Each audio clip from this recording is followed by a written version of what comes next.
Eu quero compartilhar, queridos, algo muito interessante que compartilhamos hoje pela manhã. E eu quero usar como base o texto de Malaquias, capítulo de número 4. Malaquias, capítulo de número 3. Eu quero ler os primeiros 4 versículos deste capítulo. Malaquias, capítulo de número 3, versículos de 1 a 4. Glória a Deus. Se você, porventura, não tiver com sua Bíblia em mãos ou no celular, você pode acompanhar a leitura no nosso telão. Ok? Posso ler? Vamos lá, me acompanhe aí. Eis que eu envio o meu mensageiro, que preparará o caminho diante de mim. De repente, virá ao seu templo o Senhor, a quem vós buscais, o anjo da aliança, a quem vós desejais. Eis que ele vem, diz o Senhor dos exércitos. Mas quem poderá suportar o dia da sua vinda? E quem poderá subsistir quando ele aparecer? Porque ele é como o fogo do ourives e como a potassa dos lavandeiros. Assentar-se-á como derretedor e purificador de prata. Purificará os filhos de Levi e os refinará como ouro e como prata. Eles trarão ao Senhor justas ofertas. Então a oferta de Judá e de Jerusalém será agradável ao Senhor, como nos dias antigos e como nos primeiros anos. Amém. Amém. O tema da nossa palavra de hoje é Jesus no templo. Amém? Jesus no templo. Esse é o tema da nossa palavra de hoje, queridos. Eu quero que sentado mesmo ainda, faça uma coisa, coloque a mão sobre o seu coração, só curve a sua cabeça por um momento. Espírito Santo, obrigado por este momento, obrigado por esta oportunidade. Eu quero lhe pedir, fale conosco. Alimente-nos com a tua palavra, porque ela é a verdade. Senhor, tu disseste que nem só de pão nós podemos viver, mas de toda palavra que procede da tua boca. Então nós queremos sair daqui nesta noite alimentados pelo Senhor. Em nome de Jesus nós lhe pedimos e agradecemos. Amém e amém, Jesus. Glória a Deus. Queridos, eu quero só tentar falar um pouquinho a respeito do contexto aqui, desse texto que nós lemos, porque nós queremos usar isso como base e usar outras referências aqui para sustentar aquilo que nós vamos estar compartilhando nesta noite. Malaquias, ele é um dos profetas, e muitos acreditam que ele é um dos profetas contemporâneos tanto de Esdras quanto de Neemias. E esse período que ele viveu foi um período pós-exílio. Os remanescentes dos israelitas haviam sido libertados do cativeiro na Babilônia depois dos 70 anos, levando em consideração que este exílio de 70 anos foi consequência de, infelizmente, muito pecado cometido pelo povo de Deus. E apesar do Senhor dizer, olha, eu enviei até vocês os meus servos, os meus profetas, que desde a madrugada os alertava, chamando a vossa atenção para que vocês voltassem para mim, para que vocês se arrependessem, para que vocês colocassem termo nos seus caminhos, nos seus pecados, mas vocês não deram ouvidos. Então, infelizmente, chegou o dia da colheita. É uma coisa que às vezes a gente não gosta de pensar e nem falar, né? Mas, biblicamente falando, toda semeadura tem a sua colheita. E acredite, até para os filhos de Deus também, quando semeia coisa ruim, tem colheita. E aqui é o povo de Deus, semeou pecado, vieram consequências, veio o cativeiro e eles foram levados para a Babilônia. E aí então, depois desses 70 anos, eles estão sendo libertados para que possam voltar e repatriar a sua terra, voltar para a terra de onde eles haviam sido levados cativos. E eles têm promessas de Deus que depois de 70 anos Deus iria os libertar, Deus iria os trazer de volta para a sua terra. E Deus dá algumas promessas, só que eles agora estão vivendo de volta em sua terra, mas é como se eles olhassem em sua volta e não tivessem vendo o cumprimento daquilo que Deus havia prometido para eles nesse período após o exílio. E por que eles, parece que eles olham e eles não veem o cumprimento? Porque eles ainda estão debaixo do domínio da Pérsia? Porque eles ainda estão tendo que pagar impostos pesados? Porque eles estão aparentemente olhando para si e estão vendo que não há prosperidade, eles não estão prosperando, eles não estão rompendo, enquanto que os vizinhos estão sendo bem-sucedidos. Eles olham para o quintal do vizinho e vê a grama verde, olham para o seu quintal e vê a grama seca. Então eles começam a murmurar, começa a vir um desânimo, começa a vir a frieza, e eles começam a questionar, tipo assim, onde está o Deus do juízo? Aonde está aquele Deus que tanto fez exercer o juízo para conosco, mas também nessa hora, é a hora dele agir em nosso favor, e parece que ele está de braços cruzados, parece que ele não está fazendo nada. E aí vem, como eu te falei, vem a frieza, vem o desânimo, e os cultos a Deus, e a oferta deles para Deus, a devoção deles para Deus, perdeu zelo, perdeu a honra, e aquilo que eles estavam oferecendo já para Deus na forma de uma oferta, era de qualquer forma, era de qualquer jeito. Ao ponto do próprio Senhor questionar: peguem este animal, estes animais que vocês estão oferecendo para mim, ofereçam para o governador de vocês para ver se ele vai aceitar. Desse jeito, pode olhar. Desse jeito Deus questiona com o seu povo. Ofereçam para o governador de vocês para saber se ele vai aceitar. Por quê? O animal manco, o animal defeituoso, eles estavam pegando e dedicando isso para Deus, como se Deus tivesse a obrigação de aceitar aquilo que eles estavam oferecendo. Que aquilo estava sendo um reflexo de como estava a alma deles. E eles estão levando, se você for ver, ler com calma o livro de Malaquias, você vai observar que é cheio de muitos questionamentos. Muitas perguntas eram um reflexo daquele estado, daquele momento em que o povo de Israel estava vivendo. Mas aí, quando nós chegamos nesse capítulo 3, o que nós observamos? Nós observamos o Senhor dizendo para o seu povo: olha, eis que eu envio o meu mensageiro que preparará o caminho diante de mim. Isto aqui, a gente pesquisando, tem alguns que chegam a defender a ideia de que isto aqui está se referindo à segunda vinda. Mas não dá, embora que o livro de Malaquias seja considerado como um livro profético, um livro não só profético, mas até apocalíptico, por causa de palavras que falam a respeito de coisas que ainda vão acontecer. Mas pegando nessa sequência aqui, nós vamos observar que isso aqui é muito parecido com a profecia do profeta Isaías, quando o Senhor usa para dizer: eu envio adiante de mim o meu mensageiro, o qual preparará o meu caminho. Então ele está se referindo a quem? Ele está se referindo a João Batista como precursor, como aquele que Deus o enviou na frente para que ele preparasse o caminho para a chegada do Messias. Amém, queridos? Então, ele está falando a respeito de João Batista. Mas enquanto ele está falando de João Batista, aí ele diz: de repente, ele está falando a respeito do mensageiro que ele vai enviar, mas ele diz assim: de repente virá ao seu templo o Senhor. De repente virá ao seu templo o Senhor, a quem vós buscais, o anjo da aliança a quem vós desejais. Eis que ele vem, diz o Senhor dos exércitos. Agora entenda, não, pastor, quem é o anjo da aliança e quem é o Senhor dos exércitos? Está se referindo a duas pessoas? Não. Quando você vê na Bíblia o artigo definido, o anjo do Senhor, você vai ver ali que é uma teofania. O que é isso, pastor? É Cristo, o anjo do Senhor está representando Cristo, e ele é quando assume uma forma para se manifestar aos homens.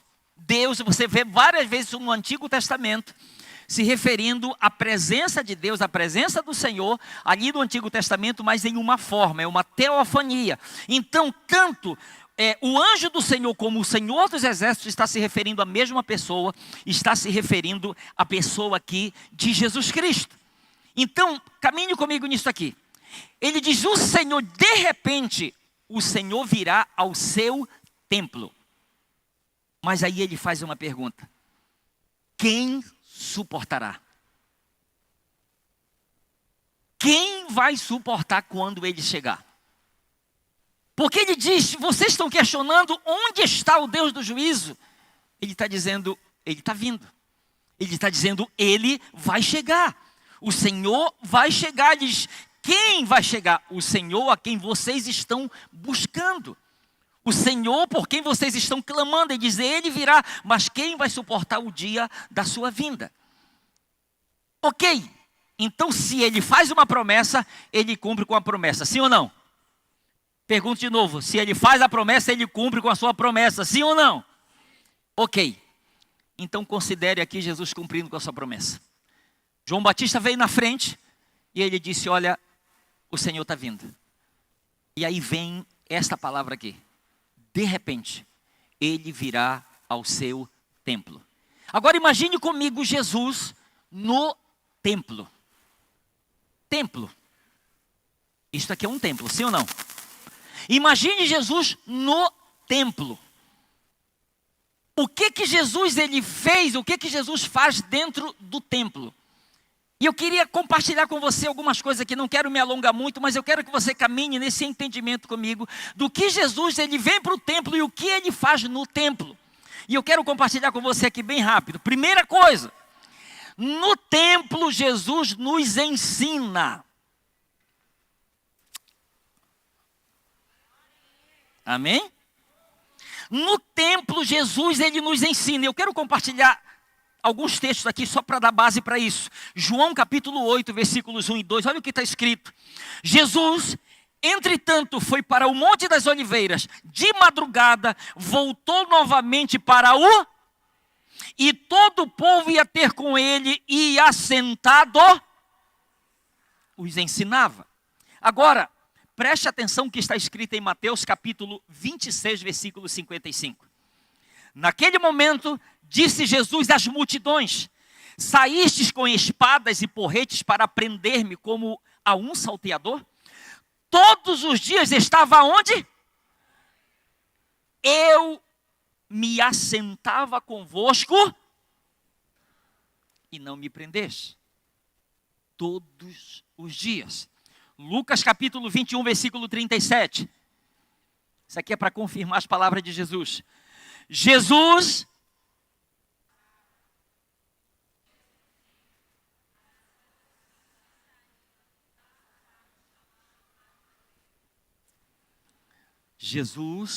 ensinava todos os dias no templo.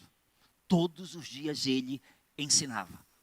Todos os dias ele ministrava na vida das pessoas. Porque o verbo ensinar significa conversar com outros a fim de instruí-lo. Ensinar significa pronunciar discursos didáticos. Ensinar significa desempenhar o ofício de professor, conduzir-se como um professor, instalar doutrina em alguém, ensinar algo a alguém. Queridos, se Jesus ele vem para o templo com esse propósito, e você vem para o templo, você não pode sair sem que tenha aprendido algo que seu mestre lhe ensinou. Quem me entendeu aqui? Você entende? Porque Jesus ele não perdia tempo. Ele tinha um propósito, eu estou indo para o templo, você vai fazer o que, Jesus? Posso fazer outras coisas, mas eu vou ensinar. Eu vou ensinar, eu vou doutrinar. Eu vou ministrar como um professor na vida dos meus alunos. Agora, preste atenção, entre todos a quem Jesus ensinava e ensina, existem aqueles que têm um coração ensinável e aqueles que não têm um coração ensinável. E, infelizmente, existem aqueles que o ensino de Jesus entra por aqui e sai por aqui e a coisa continua do mesmo jeito. Acredite. No ensino de Jesus, existiam aqueles que recebiam, que tinham um efeito totalmente positivo, mas tinham aqueles que, para quem o mesmo ensino tinha um efeito totalmente negativo. E acredite, alguns ao ouvirem os ensinos de Jesus, voltavam para casa piores do que tinham chego. Como assim, pastor? Verdade. Porque se a pessoa está vindo de um jeito e ela de repente, pelo ensino, ela é confrontada em cima daquilo, ela só não mete uma pedrada no Jesus porque não tem na mão. Mas quem foi que falou para ele da minha vida? Quem foi que contou que eu tinha feito isso? Aí vai emburrada, vai bicudo, nunca mais eu volto lá. Mas existem aqueles que têm um coração ensinável e conseguem receber e reter aquilo que é ensinado da parte dele. Aquilo que é compartilhado da parte dele. Você sabe o que é impressionante? Que a gente vê textos na Bíblia, nos Evangelhos, que pessoas que ouviam Jesus, elas ficavam maravilhadas. Os soldados que foram prender Jesus, gente. Eles foram prender Jesus. Quando eles voltam sem Jesus. Aí as autoridades perguntam, cadê Jesus? Por que vocês não o trouxeram? Parece que eles estão assim meio hipnotizados, estão dizendo, ninguém nunca falou como ele. Meu Deus, que ensino poderoso. Sabe, ninguém nunca. Ah, vocês também? Meu Deus do céu. Mas é algo tão tremendo, gente, aquilo que ele consegue passar para a gente. O ensino de Jesus continua, só que pela graça dele, ele está fazendo hoje por nosso intermédio. Amém? Jesus continua ensinando no templo, sim ou não? Amém, queridos? Diga assim por fé, diga, eu tenho um coração ensinável. Amém, queridos? Segunda coisa que Jesus faz no templo. Primeiro, ele nos ensina. Segundo, ele nos... Ai, ai, ai.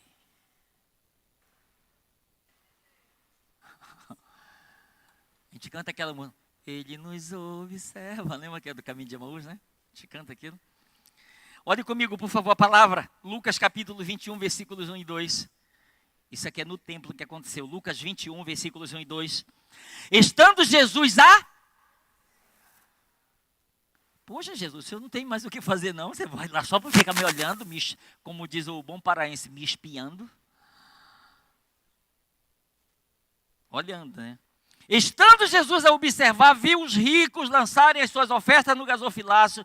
Viu também certa viúva pobre lançar-lhe 2 pequenas moedas. Olha aqui para mim.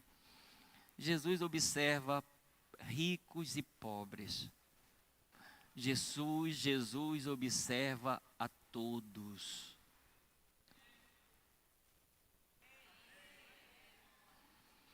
Eclesiastes capítulo 5, versículo 1. Quando você, pastor Els, quando você for ao santuário de Deus, seja reverente.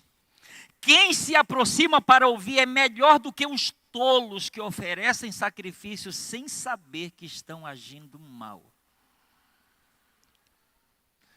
Gente, acredite. Vou falar um negócio aqui. Essa questão desse observar, porque preste atenção, aqui é um lugar de culto, sim ou não? A gente vem aqui para cultuar a Deus. Se eu venho com este propósito, Jesus ele vai me observar e vai ver que eu estou fazendo o quê? Cultuando. Porém, se eu não for reverente, eu vou estar fazendo qualquer outra coisa na hora do culto, menos cultuando. Não é assim? Posso falar? Os irreverentes, vocês sabem como fazem? Celular, o pastor, estou lendo a Bíblia aqui, ó. E enquanto está lendo a Bíblia, aí dá aquele sinalzinho da mensagem. Tim! Aí tem alguém na frente aqui.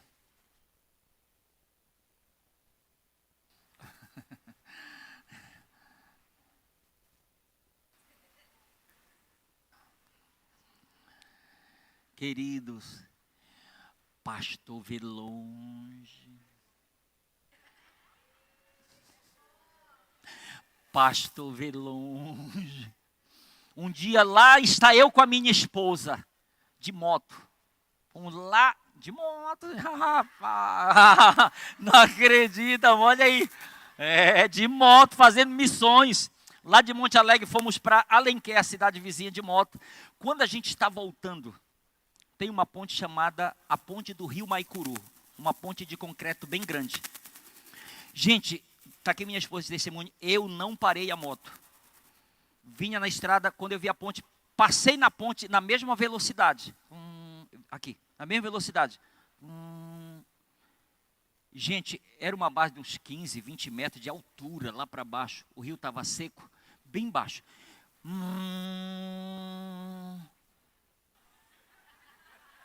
Fui embora. Eu disse, meu bem, na parte de banho lá embaixo, eu disse, meu bem, aquela é a irmã Sandra.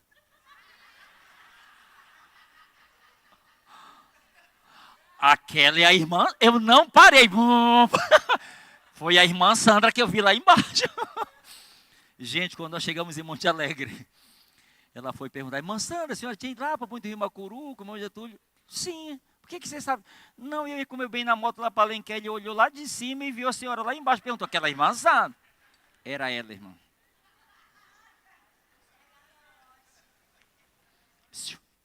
Pastor enxerga longe.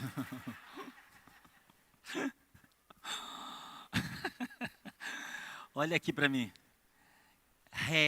Reverência. Mas olha aqui para mim. Se a reverência for para o pastor Elcio, não seja. Sabe por quê? Porque o pastor Elcio não é onipresente. Se a reverência for para ele, porque se eu consigo ser reverente aqui, eu vou ser na faculdade, eu vou ser no meu trabalho, eu vou ser na minha casa, amém?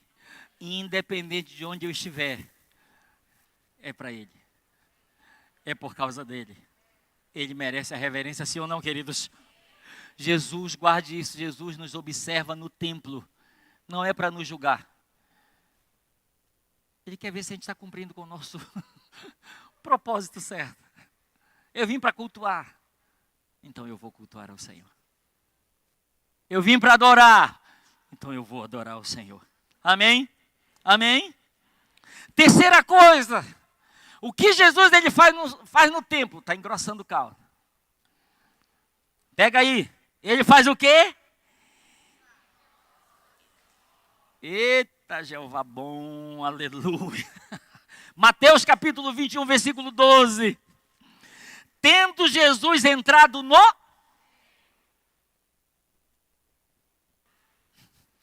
expulsou todos os que ali vendiam e compravam. Também derribou as mesas dos cambistas e as cadeiras dos que vendiam pombas. Queridos, quem conhece o contexto histórico até sabe que isso aqui não estava se referindo ao templo como um todo, e sim a uma parte do templo que era para ser reservada para todos os povos, para qualquer pessoa ir lá que não fosse judeu, para ir lá e ter a liberdade de cultuar e adorar a Deus. Só que os judeus estavam se prevalecendo daquilo e tornando um lugar de negócio.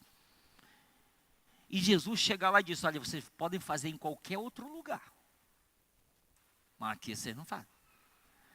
Acredite, até hoje eu já tentei achar o azorrague, que era o nome, o chicote que Jesus usou, não achei. Não sei onde está. Que já deu vontade de usar, mas não achei. Eu acho que é de propósito que Jesus escondeu. Mas Jesus é interessante, sumiu. Jesus usou naquele dia, desapareceu. Não sei o que aconteceu com o chicote, mas desapareceu. Mas foi bem usado. Ele bota todo mundo para correr e joga por terra, destrói. A gente vê, parece um Jesus radical, parece que, meu Deus, será que é o mesmo? Né? Que de repente você olha um Jesus que está todo mundo para apedrejar a mulher samarita, a mulher que foi pega em adultério. Vem cá. Vem cá, meu filho. Vem cá. Aí você vê Jesus fazendo tanta... Aí, cena 2. Vá, vai-me embora daqui. Meu Deus do céu. Nem parece o meu Jesus. O meu Jesus é muito amoroso, não é assim não. Olha aqui para mim. O meu Jesus amoroso é o mesmo Jesus zeloso. Vou repetir. O meu Jesus amoroso é o mesmo Jesus zeloso. E no seu zelo, você pode ver lá, João capítulo 2, logo depois do texto que a pastora Neiva compartilhou aqui, sobre o casamento. Lá na sequência você vai ver Jesus no templo. Como diz o outro, arrepiando lá. Derrubando, destruindo tudo. Aí, quando ele está fazendo aquilo, os discípulos se lembraram de uma profecia que estava escrito: o zelo da tua casa me consumirá. O zelo. Diga assim comigo: o meu Jesus amoroso é o mesmo Jesus que também é zeloso. Sim ou não, queridos? É o mesmo Jesus. É o mesmo Jesus. Ele, como Filho de Deus, limpa das sujeiras, das imundícias e procura colocar as coisas nos seus devidos lugares. Agora, preste atenção. Vamos mais em frente aqui um pouquinho, que você entendeu uma coisa aqui. Escute. O lugar chamado Santo dos Santos, lá no tabernáculo, levantado por Moisés. O lugar Santo dos Santos, no templo, erguido por Salomão. E a tenda que Davi levantou, onde ele colocou a arca, depois de ter trazido lá da casa de Obed-edom. Escute. Esses lugares, nós podemos chamar de casa do Senhor. Por quê, pastor? Porque eles foram feitos especificamente para o Senhor e para o lugar da sua habitação. Entende isso? É muito importante que você entenda isso aqui para algo aqui que eu vou compartilhar aqui, muito importante. Eu vou repetir. O lugar chamado de Santo dos Santos, no tabernáculo que Moisés levantou. O lugar chamado de Santo dos Santos, dentro do templo que Salomão levantou. E a tenda que Davi construiu para colocar a arca, depois de ter trazido a casa de Obed-edom. Nós podemos chamar esses três lugares de casa do Senhor. Por quê? Porque foram construídos com esse propósito. Foram construídos para o Senhor e para que ali fosse o lugar da habitação dele. Só quem entendeu isso, diga amém. Agora, preste atenção, caminhe mais à frente comigo aqui. Jesus, quando ele expulsou os cambistas do templo e colocou as coisas em ordem, dentro do espaço físico, chamado casa do Senhor, quando ele fez isso, ele fez menção da profecia de Isaías 56, 7, que está escrito assim: a minha casa será chamada casa de oração para todos os povos. Preste atenção. Aí você poderia me perguntar: pastor, por que essa mudança? Não mais casa do Senhor, e sim casa de oração. Porque é a casa do Senhor, agora a casa de oração para todos os povos. Por que essa mudança? Guarde isso aqui. Você sabe por que essa mudança de casa do Senhor para casa de oração? É porque Deus, guarde isso aqui, Ele de antemão havia planejado algo superior ao nosso respeito.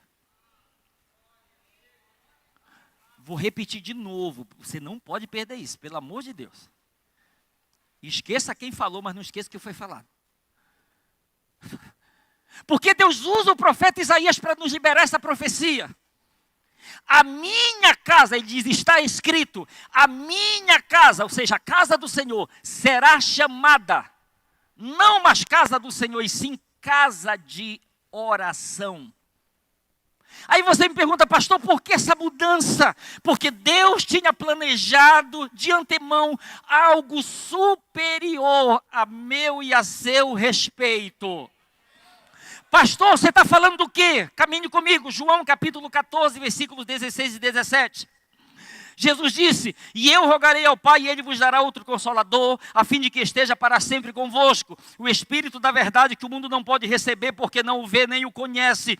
Vós o conheceis, porque Ele habita convosco e estará em vós.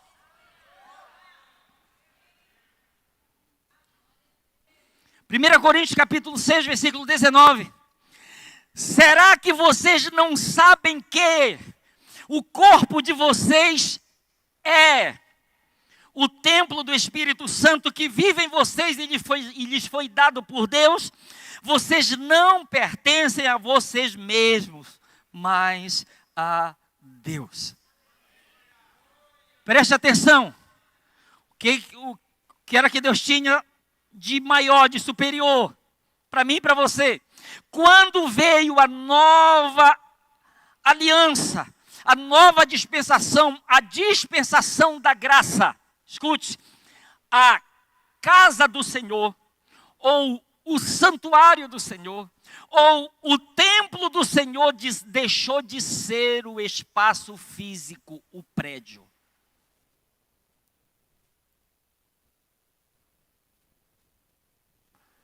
Não é possível que alguém não pegou isso aí. Pegou? Deixa eu repetir de novo. Quando veio a nova dispensação, a dispensação da graça, a casa do Senhor, o santuário do Senhor, o templo do Senhor deixou de ser o espaço físico, o prédio. Segurei. Por 2 vezes Paulo ele repete uma mesma frase: Deus não habita em santuários feitos por mãos humanas. Pastor, onde Deus habita? Em santuários que as mãos dele fez. Santuários feitos pelo próprio Deus. Então antes, como era? Antes, o prédio, templo, casa do Senhor. Hoje, casa de oração. Antes, meu corpo, uma casa todo suja e em desordem. Hoje, templo do Espírito Santo. Agora, entenda isso aqui. Pastor, qual é mais importante? A casa de oração ou a casa do Senhor? Porque você sabe que existe uma confusão e até uma briga sobre isso. Às vezes a gente dá um valor excessivo à casa, ao prédio. Menino, te arruma que a gente vai para a casa do Senhor. E a casa do Senhor está toda desarrumada.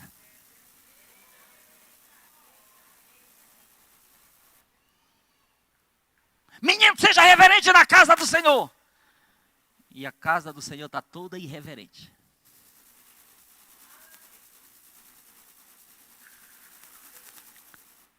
Qual é mais importante, pastor? Os dois. Porque os verdadeiros templos do Senhor, eles vêm à casa de oração para cultuar ao Senhor.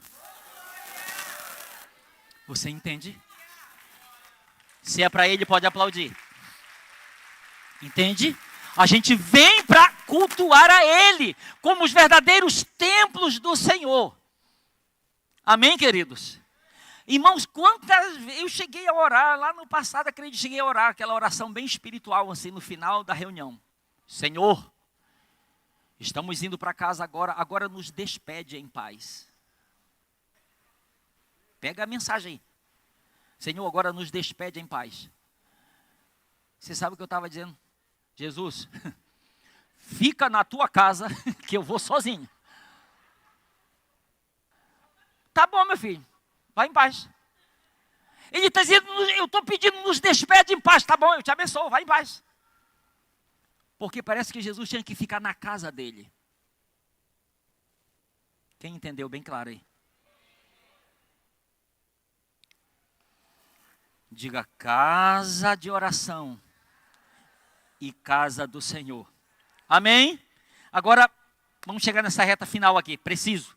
Porque Jesus veio limpar e colocar em ordem o templo? 3 razões. Primeiro, porque o templo é dele.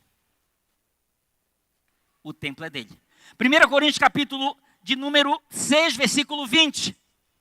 Olha o que diz: porque fostes comprado por preço, agora pois glorificai a Deus no vosso corpo.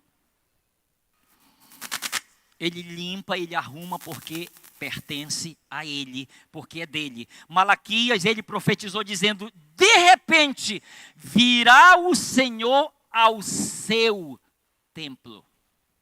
O templo é dele porque foi comprado com o seu próprio sangue.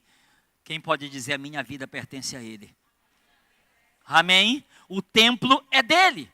Então escute, isso aqui serve para mim e para você. Respeite e aceite o zelo do Senhor em sua vida, pois assim como eu, você, nós somos propriedades dele. Entende? Nós somos dele, nós somos propriedades dele. Então a gente precisa respeitar e aceitar para o nosso próprio bem o zelo que ele tem para conosco. Segunda razão, porque Jesus, ele veio limpar e colocar em ordem o templo. Segundo, porque limpos e purificados, nós passamos a refletir mais a sua glória. Nós nos tornamos mais parecidos com o nosso Senhor. Malaquias capítulo 3, versículos de 2 a 4. Porque ele é como o fogo do ourives e como a potassa dos lavandeiros. Assentar-se-á como o derretedor e purificador de prata. Purificará os filhos de Levi, os refinará como o ouro e como prata. Eles trarão ao Senhor justas ofertas. Então a oferta de Judá e de Jerusalém será agradável ao Senhor, como nos dias antigos e como nos primeiros anos. Você sabe o que ele está dizendo? Ele vem e ele vai remover tudo aquilo que deve ser removido. Porque o apóstolo Paulo, ele diz uma coisa: chega aquele momento em que aquilo que é abalável será abalado, mas aquilo que é inabalável vai permanecer intacto. Então você sabe o que eu e você deveremos fazer nesta noite? Jesus, o templo é teu. Abala o que precisa ser abalado. E o que é inabalável, que permaneça para a glória do teu nome. Amém, queridos? Que seja isso para o nosso próprio bem. Agora, escute isso aqui. Alguém perguntou para um ourive, que trabalha com prata, trabalha com ouro. Alguém perguntou para um ourive: como você sabe que a prata está completamente refinada? O ourive respondeu: é fácil. O processo está pronto quando vejo a minha imagem refletindo nela. Pastor, quando eu vou ver que o processo está completo?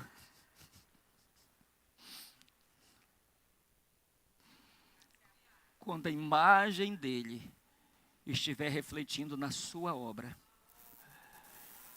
Entende?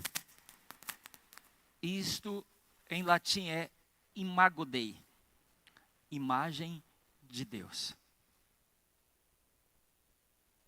Esse é que é o nosso desafio, é o nosso alvo. É permitir que ele nos limpe, que ele nos purifique. Porque eu lhe garanto uma coisa: à medida em que isso vai acontecendo, nós vamos nos tornando cada vez mais parecidos com Jesus. Nós vamos nos tornar cada vez mais parecidos com o amado de nossa alma. E terceiro, o que acontece quando Jesus ele vem? Por que Jesus ele vem e faz isso? Terceiro, porque o templo limpo e em ordem abre portas para o sobrenatural. Eu quero lhe pedir, fique de pé, por favor, eu vou ler. Olha o que está escrito em Mateus capítulo 21, versículo 14. Isto aqui é a sequência, depois que Jesus limpa o templo, tá? Se você for ler com calma, vai ser a sequência. Alguém pode ler isso comigo? 1, 2, 3, já.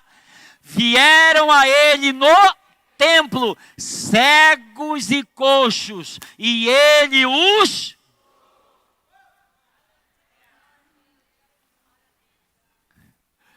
Olha aqui para mim. Escute. Josué capítulo 3, versículo de 1 a 5. Só me acompanhe aí, bem rápido. Levantou-se, pois, Josué de madrugada, e tendo ele e todos os filhos de Israel partido de Sitim, vieram até o Jordão e pousaram ali antes que passassem. Diga, antes que passassem. Olha aí, sucedeu ao fim de 3 dias, que os oficiais passaram pelo meio do arraial e ordenaram ao povo, dizendo: quando virdes a arca da aliança do Senhor vosso Deus, e que os levitas sacerdotes a levam, partireis vós também do vosso lugar e seguireis. Contudo, haja a distância cerca de 2.000 côvados entre vós e ela. Não vos chegueis a ela, para que conheçais o caminho pelo qual haveis de ir, visto que por tal caminho nunca passaste antes. Disse Josué ao povo. O que Josué disse ao povo? 1, 2, 3, já. Santificai-vos, porque amanhã o Senhor fará maravilhas. Olha aqui para mim, escute o que eu vou lhe dizer aqui. Escute. Aqui não se trata de uma moeda de troca. Imagina Deus dizendo: Elcio, faz isso que eu faço isso. Ou só faço isso se você fizer isso. Olha aqui para mim. Deus já havia prometido que ele iria abrir o rio Jordão para os filhos de Israel passarem em terra seca para o outro lado. Pegue isso aqui. Deus já havia prometido que ele iria abrir o rio Jordão para os filhos de Israel passarem em terra seca para o outro lado. Mas, mesmo assim, Deus usa Josué para dizer ao povo: santificai-vos, porque amanhã o Senhor fará maravilha no vosso meio. Pastor, por que isso? Olha aqui para mim. Imagine o dono de uma grande empresa de eletrodomésticos, móveis. Ele chega com você e diz: olha, este mês agora de maio que vai estar chegando, eu vou lhe dar a mobília completa de sua sala. Tem alguém que estava pronto para receber isso aí? Escute, escute. Ele diz, olha, ele diz, vai ser no mês de maio, mas ele não diz o dia. Olha aqui para mim. Opa, olha aqui para mim, escute. Vai ser no mês de maio, mas ele não diz o dia. Se ele chegar com um caminhão de mudança, com a mobília completa na sua casa, e a sua casa estiver toda desarrumada e suja, a mobília ainda vai ser sua? A mobília ainda vai ser sua? Vai, gente, ele prometeu que ia dar, ele está lá para deixar. Porém, a sua casa não vai estar no melhor estado para receber aquele presente.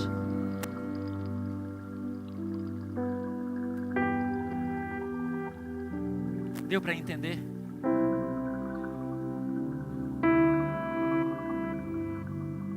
Guarde isso. Ninguém tira a convicção que há no meu coração de que nós estamos às portas de umas coisas tão grandes, de umas coisas tão grandes que Deus tem para fazer, que alguns nem imaginam o que está por vir.